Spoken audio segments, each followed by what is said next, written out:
Top 10 Things You Probably Never Knew About Real Vampires. If a figure resembling Christopher Lee's patrician Dracula were to swirl his cape through your Greek or Serbian mud streets any time between 1650 and 1930, there was only one reason to be frightened of him, namely, because someone so unusual and aristocratic must surely be your distant landlord. He was certainly powerful and dangerous, but his cruelties and his blood-sucking were very much of this world, not the next. The real vampires were not suave, charming, sexy, chiseled or stylish. Many did not even drink blood. And yet, they terrified vampire believers out of their wits, and sometimes, quite literally to death. 10. The real vampires could not give a damn about fictional stereotypes. For a very long time, vampires were as common in Greece as in Romania. And although they scared Greeks out of their minds, they were quite able to walk about in full Greek sunlight. As any Greek could tell you, the only time vampires were compelled to remain in their coffins was between the hours of Vespers on Saturday and the end of the liturgy on the Sunday morning.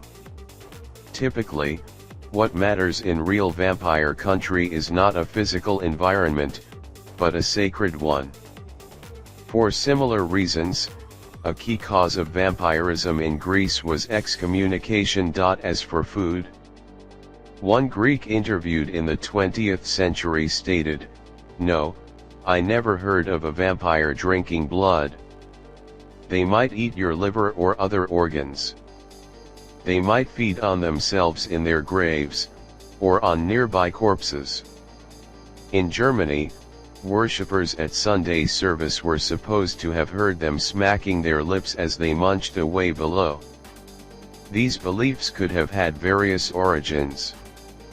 One, grimly, was that people accidentally buried alive could gnaw on their own arms when starving. The sounds of lip smacking relish were possibly corpse gases erupting, reminding us, as Paul Barber showed at length, that the dead are chemically very much alive for some time. Perhaps most of all, they reflect a basic notion that the vampire simply needs to feed on anything, and is not fussy. In fact, much like the zombie, he is not going to ask for a menu or a sommelier before sinking his undead teeth into your veins, flesh or liver. Vampires in Greece and elsewhere might attack cattle, whilst Montague Summers tells of a vampire from the island of Naxos which robbed eggs and poultry. Greek vampires were known to drink the milk of goats, or to be completely vegan. One was found to be storing a nutritious picnic of grapes, apples, and nuts in his coffin, and on another occasion 6 vampires were seen in a field grazing on green beans. 9. Modern vampire fans would probably not recognize a real vampire. The real vampires looked like ordinary shabby dead peasants. Far from being stylishly gaunt and chiseled, they were often downright fat. Summers tells of one British revenant from Alnwick being of frightful corpulence, whilst Greek vampires could be round like a full sack with skin stretched like the parchment of a drum. This was again due to corpse gases, though what mattered most to terrified onlookers was the impression that the body was failing to decompose. Far from pale, such corpses might be dark blue or black, again due to the chemistry of death. In countries where vampires did drink blood, a corpse with reddened skin was especially horrifying, as this indeed indicated that it was feeding on the living. Just to make its appearance still more confusing, for those who truly feared them, vampires could take almost any shape whatsoever. Bats are not very common, but we hear of sinister dogs, cats, hares, pigs, weasels, birds and reptiles. At a vampire burning, any insects, or birds or snakes rushing out of the flaming pyre would be forced back, lest this was the vampire seeking to escape in another form. In Romania just around a century ago, explains Agnes Murgasai, your low-tech vampire staking for the squeamish simply involved pinning a moth to the wall, just to be on the safe side. There were two kinds of logic beneath this bewildering array of shapes. One was that the devil was above all a deceiver, a master of disguise, taking myriad bodies since that fatal serpent first jimmied up to Adam and Eve.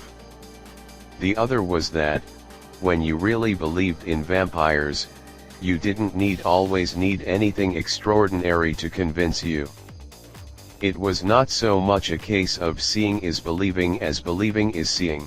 8. The vampire comes to tuck you into bed. Every night when you go to sleep, you are temporarily paralyzed to stop you acting out your dreams. Usually, you know nothing about this. But those who wake into a kind of in-between state can find themselves terrified at being both motionless and speechless. That is sleep paralysis. Next, enter the nightmare. As you lie there helpless, something is coming slowly from the corner of your room towards you. It can take various shapes, but it is terrifying beyond all description. It gets on the bed, onto your chest.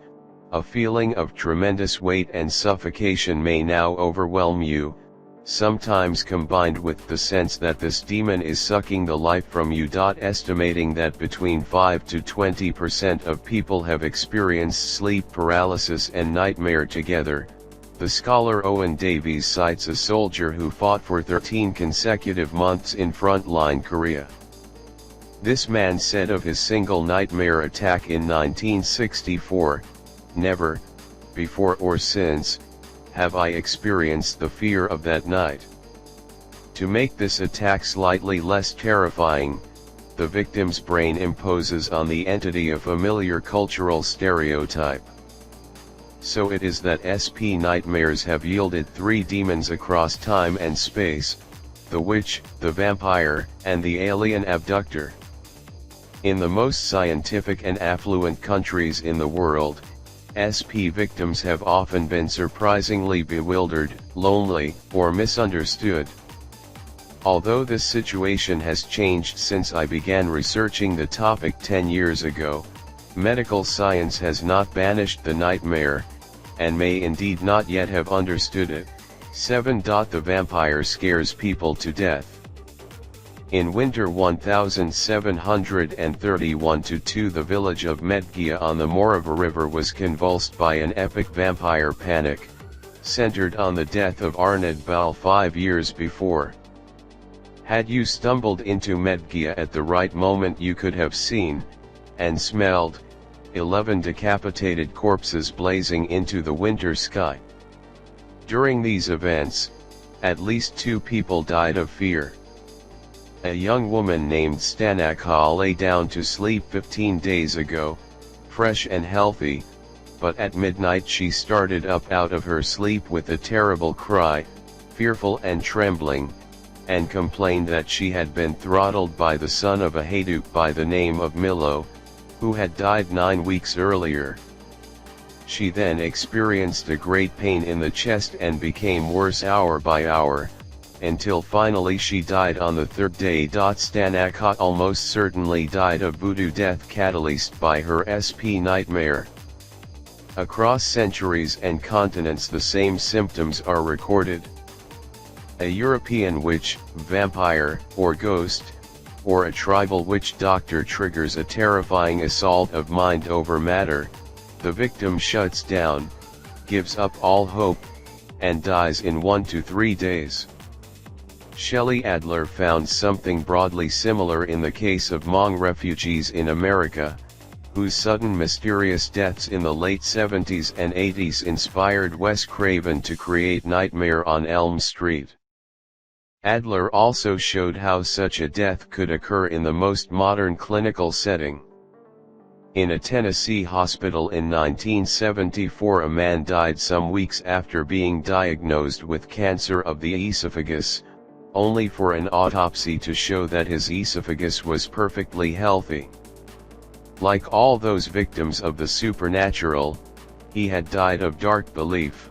6. Vampire poltergeists. Given how terrifying sleep paralysis nightmares can be to modern rationalists, we can understand the wild hysteria they provoked in vampire country. In such circumstances, vampire attacks were as good an explanation as any for an utterly bewildering phenomenon. By contrast with, for example, modern America, back there you told everyone about the nocturnal assaults, and got plenty of support. Unfortunately, because everyone soon knew of the vampire, a kind of electric terror snaked through the village, and soon more people were having nightmares, and everyone hearing of those, and in some cases this wild terror seems to have involved a poltergeist. It took me a long time to get my head around these, but they really do exist. A classic vampire poltergeist exploded through the island of Mykonos just before Christmas 1700. After a man died suddenly in the fields, something, his ghost, began by throwing furniture around and grabbing people from behind. As the terror of the Greek Bricolagus intensified, so did the violence. The vampire poltergeist broke doors, roofs and windows, beat people up, and shredded their clothes. Whole families fled their houses to sleep in the open square, or escape to the countryside. Finally, having carved up the dead man and only made matters worse, the islanders took his corpse to a separate island and burned it on January 1, 1701. Happy New Year! There is very good evidence that stress does worsen poltergeist attacks.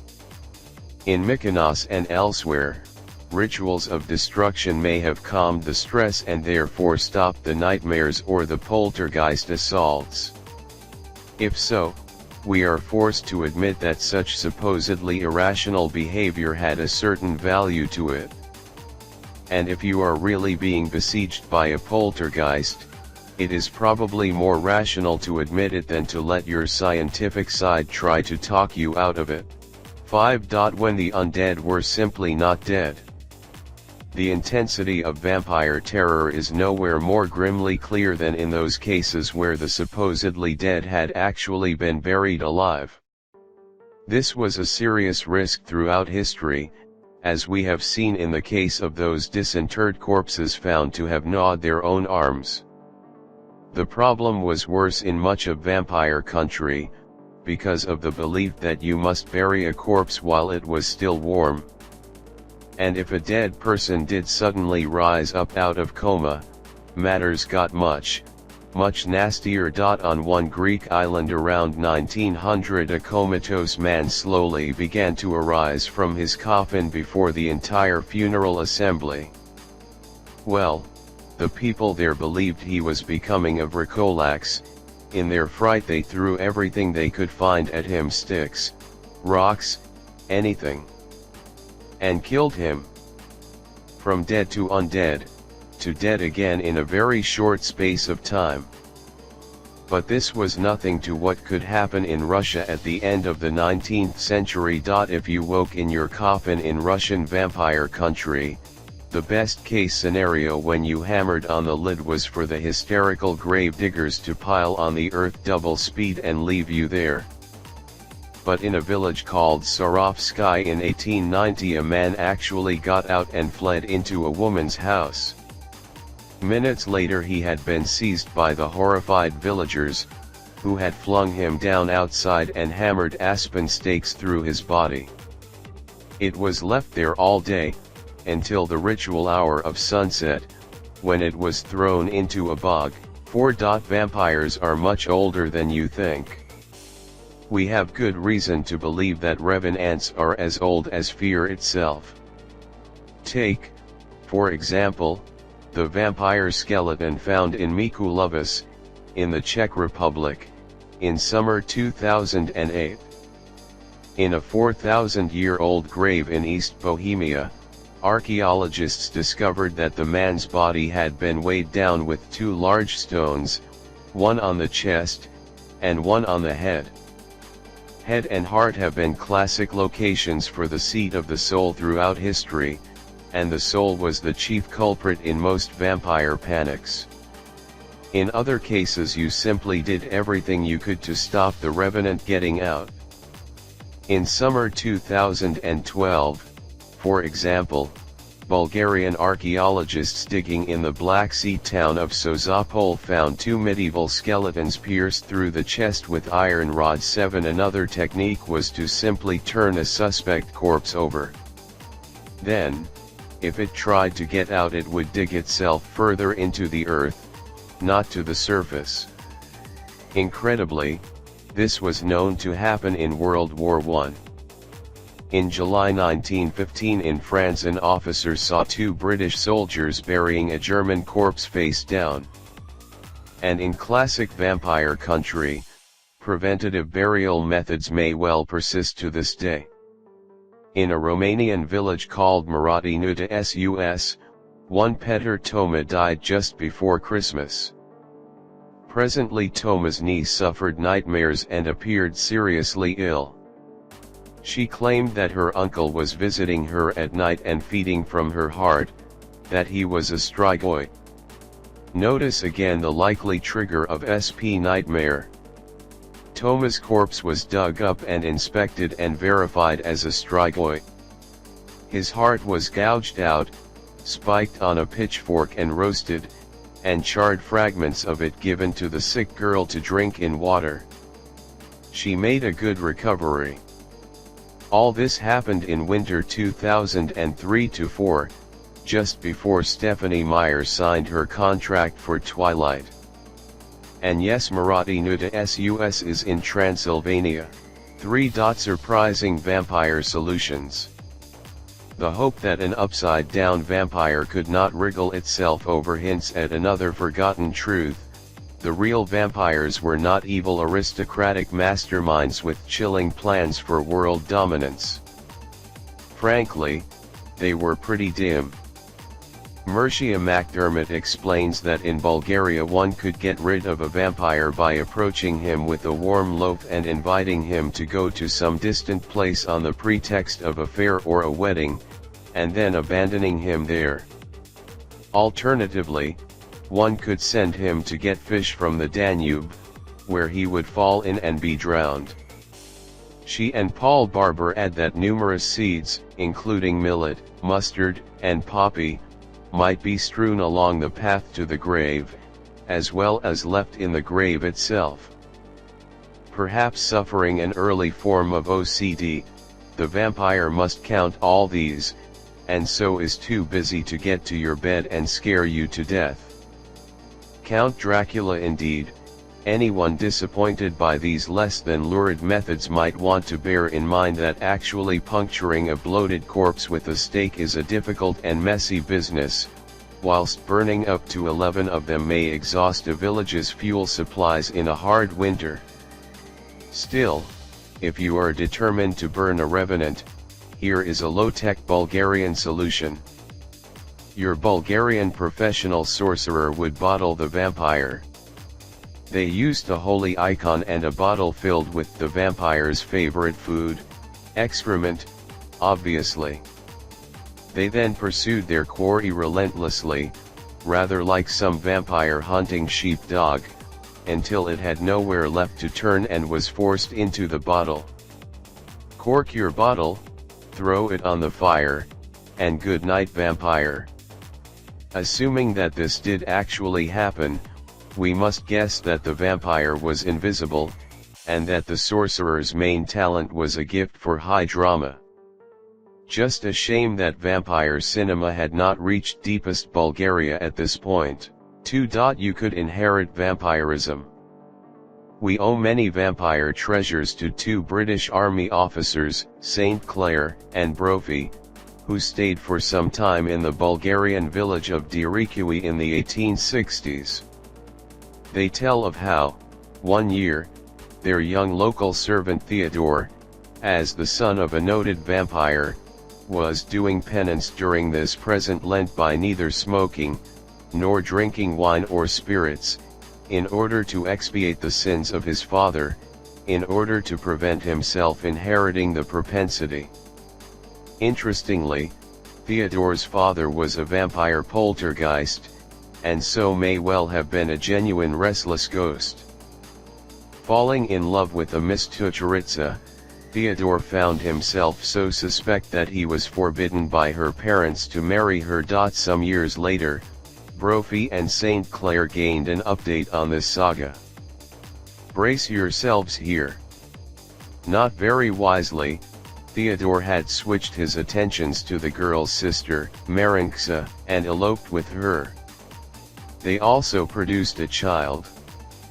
As a result, Marinksa's house was burned, she was thrown in prison, and her vampire child put to death. If anyone can think of a good title for a film in which Romeo and Juliet stray into the plot of Twilight, many thanks.